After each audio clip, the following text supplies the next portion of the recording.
Halo semuanya, kenalin, saya Elvina Putri. Di sini, saya bersama rekan saya. Perkenalkan, saya Anissa Devitri. Apa kabar? Semoga selalu dalam lindungan Allah Subhanahu wa Ta'ala. Amin. By the way, hari ini udah jadwalnya podcast ada yang menemani kita nih. Kira-kira siapa ya bintang tamu terbaik kita kali ini? Beliau adalah salah satu MC atau pementor terbaik dari fisika loh. Penasaran bukan? Daripada berlama-lama lagi, langsung saja nih kita sambut pemateri kita, yaitu Ayunda Arum Indriani dengan tema public speaking. Sebelumnya, yuk kita kenalan dulu. Halo, assalamualaikum warahmatullahi wabarakatuh. Pepatah pernah mengatakan, tak kenal maka tak sayang maka tak cinta. Sebelumnya kenalin, saya Arum Indriani, biasa disapa Arum, dan saya juga masih tercatat menjadi mahasiswi fisika angkatan 2018. Jadi udah bisa dikatakan dengan mahasiswa akhir. Nah, pada kesempatan kali ini teman-teman, saya diminta untuk menjadi seorang pembicara dengan tema public speaking oleh adik-adik Himafi, Himpunan Mahasiswa Fisika. Himafi adalah salah satu organisasi yang pernah saya ikuti selama saya di jurusan fisika ya teman-teman. Dan saya sangat mengapresiasi sekali loh kepada adik-adik yang hari ini yang masih secara virtual tapi tetap semangatnya luar biasa bagi saya. Bagi saya, waktu kita belajar itu tidak mesti hanya di dalam kampus, tidak mesti hanya di bangku kuliah, tetapi kita belajar itu bisa aja di mana kita mau belajar. Kita berorganisasi, kita juga pasti belajar bagaimana kita bisa manage waktu kita dengan kuliah, dengan organisasi. Karena salah satu tujuan dari organisasi adalah untuk mengembangkan soft skill yang ada pada diri kita hari ini. Saya yakin dan percaya teman-teman hari ini, anak-anak organisasi Himafi hari ini adalah orang-orang yang bisa mengatur waktunya dengan semaksimal mungkin. Sesuai dengan tema kita public speaking, adapun pertanyaannya yaitu, apakah arti dari public speaking itu sendiri dan seberapa pentingkah public speaking bagi seorang mahasiswa? Bagi saya, kalau cerita tentang public speaking itu adalah menyenangkan. Kenapa seperti itu? Karena dengan kita memiliki kemampuan komunikasi yang baik, public speaking yang mumpuni, ini dapat menyampaikan ide-ide atau gagasan-gagasan yang kita miliki dan tentunya bisa diterima secara baik. Kemudian kita bisa berbicara secara efektif, tidak buang-buang waktu, karena kita tahu ya bagaimana menyampaikan atau berkomunikasi dengan baik. Tentunya bagi seorang anak organisasi, kemampuan public speaking itu penting sekali. Karena apa? Di dalam berorganisasi itu kan artinya kita memiliki banyak pertemanan ya. Anak organisasi biasanya banyak relasi. Nah, kalau kita tiba-tiba ditunjuk untuk menjadi seorang pembawa acara lah misalnya ya teman-teman, karena biasanya kalau di dalam organisasi itu pasti banyak sekali buat acara-acara gitu. Nah, teman-teman boleh ambil kesempatan di setiap event. Maksud saya gimana gitu ya. Jadi kalau kita ingin jadi seorang public speaker, maka hal yang harus kita mulai adalah mengambil keberanian. Karena dengan kita mengambil kesempatan-kesempatan yang ada, ini membuat diri kita atau melatih mental kita tadi untuk bisa tampil di depan khalayak umum. Ya, saya juga dulu bukan seorang yang bisa asli berbicara lancar, bukan. Saya juga bukan orang yang udah berani di depan khalayak umum, bukan saya nggak grogi, saya sampai sekarang juga masih grogi ketika saya berbicara di depan orang. Tapi saya tahu bagaimana teknik-teknik ketika saya mengatasi grogi tadi, biar meminimalisir grogi tersebut. Dengan cara apa? Mempersiapkan diri, mempersiapkan materi, karena penting banget ya bagi seorang public speaker ketika materi yang telah dikemas baik, tetapi ketika disampaikan dengan komunikasi yang tidak baik, maka sama saja. Lebih baik dia bisa menyampaikan komunikasi yang intens, kemudian dia bisa mengajak audiens. Nah, itu bagi saya lebih menyenangkan. Maka dari itu, ketika kita menjadi seorang public speaker, itu sebenarnya nggak mudah, teman-teman. Tapi kalau teman-teman ingin menjadi seorang public speaker atau menjadi seorang public figure, influencer gitu ya, bagi saya itu adalah dengan cara melatih diri, mempersiapkan mental, mempersiapkan diri. Kalau saya seringnya itu berbicara di depan cermin. Nah, kalau di depan cermin itu kan kita tahu gimana sih ekspresi wajah kita ketika kita berbicara. Ini loh yang kurang, ini loh yang harus diperbaiki begitu. Nah, jadi apa aja langkah ketika kita ingin mempresentasikan hasil ide-ide yang akan kita sampaikan gitu. Bagi saya itu tadi, kuasai dulu materinya. Ketika kita telah menguasai materi yang akan kita sampaikan dan kita sudah berlatih di depan cermin, nanti ketika teman-teman pas setelah diminta untuk berbicara, maka santai. Kemudian anggap saja audiens itu adalah teman-teman Anda. Jadi bagaimana caranya ketika Anda berbicara dengan teman Anda?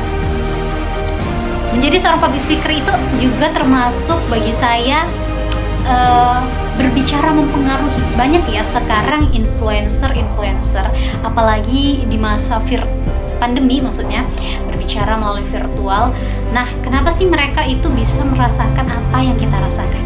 Karena mereka itu berbicara tujuannya adalah untuk mempengaruhi teman-teman. Nah, ternyata public speaking itu sangat penting loh bagi kita seorang mahasiswa, karena dapat berguna saat kita melakukan presentasi dan lain halnya.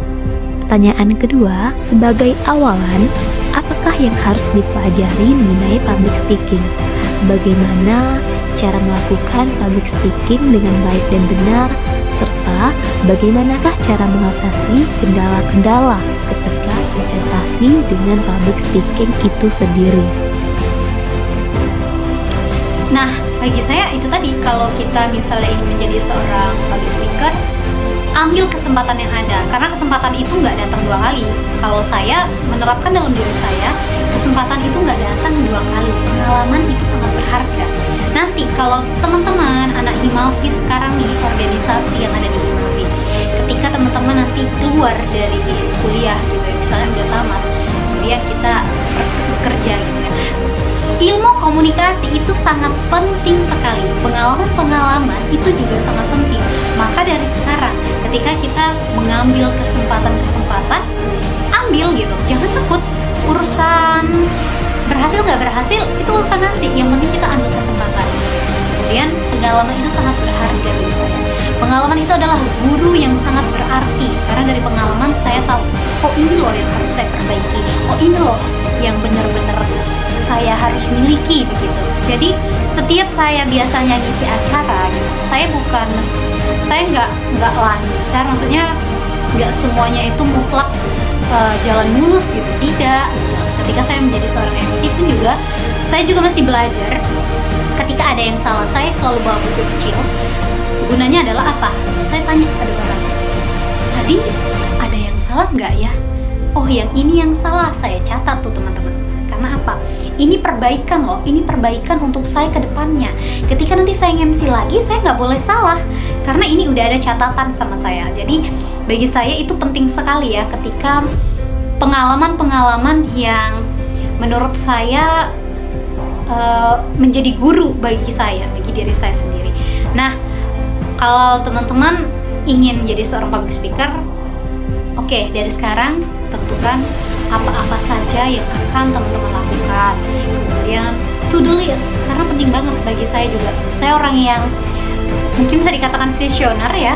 Visioner saya ketika saya ingin sesuatu, saya kebiasaan nyatat dulu nih, saya mau jadi ini, saya mau jadi ini. Dan alhamdulillah MC termasuk ke dalam to-do list saya. Dan ini nanti suatu saat bisa kita kembali, kita buka, kita review lagi. Oh ternyata saya dulu pernah jadi ini loh, ternyata saya dulu punya impian bisa jadi ini gitu.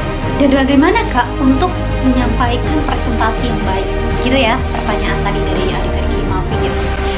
Bagi saya pribadi itu adalah persiapan, karena semuanya emang harus dipersiapkan teman-teman.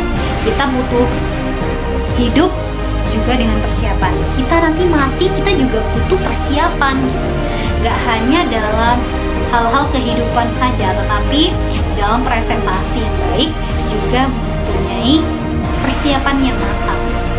Dan bagaimana sih kendala-kendala yang harus kita hadapi ketika kita merasa grogi, merasa kita nggak pantas?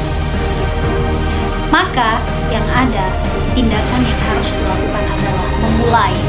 Sesuatu yang tidak pernah dimulai, maka kita tidak akan tahu sampai mana kita akan belajar dan mengetahui jawaban tersebut. Maka bagi saya, tindakan yang harus kita ambil adalah mulainya. Kemudian grogi itu wajar loh, grogi itu manusiawi bagi saya. Ketika teman-teman maju disuruh di atas panggung, tapi teman-teman grogi, ya saya juga grogi, tapi dengan apa kita mengatasinya?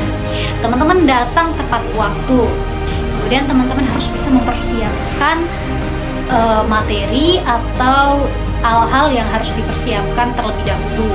Kemudian perhatikan grooming. Grooming itu adalah kayak busana kita ketika kita akan manggung loh. Kita ini artisnya loh gitu. Jadi bagi saya penampilan itu juga sangat penting sekali mempengaruhi kepercayaan diri kita. Kalau kita sudah percaya dengan diri kita, insya Allah Allah akan tolong kita, Allah mudahkan setiap apa yang ingin kita perjuangkan. Intinya adalah teman-teman percaya diri bahwa hari ini teman-teman mampu, teman-teman siap. Aku yang harus jadi agent of change. Aku adalah orang yang akan nanti menggantikan si dia. Aku nanti orang yang akan bisa seperti dia di atas panggung loh gitu. Jadi nggak mesti hanya orang-orang yang tertentu saja yang bisa seperti itu. Teman-teman bisa, asal satu teman-teman, kemauan. Sehebat apapun kita, sekaya apapun kita, secantik dan sepintar apapun kita, tapi kalau kita tidak mau mulai, tidak ada kemauan untuk mewujudkan sesuatu yang harus kita wujudkan, itu bagi saya sama saja. Maka sukses itu bagi orang yang mau mencoba, bukan? Bukan begitu? Ya, sukses itu bagi orang yang mau mencoba. Mungkin hanya itu saja yang dapat saya sampaikan. Terima kasih ya kepada adik-adik Himafi telah mempercayakan saya menjadi seorang pembicara di materi public speaking. See you next time. Assalamualaikum warahmatullahi wabarakatuh. Nah, semoga kita dapat mempelajari public speaking dengan baik dan benar dan dapat mengatasi kendala-kendala saat kita melakukan public speaking ataupun saat presentasi. Terima kasih kepada Ayunda Arum Indriani. Semoga yang disampaikan dapat bermanfaat bagi kita semua. Dan semoga setiap kata dan kalimat yang diucapkan menjadi bekal dalam public speaking kita ke depan. Sampai jumpa di podcast berikutnya. Terima kasih.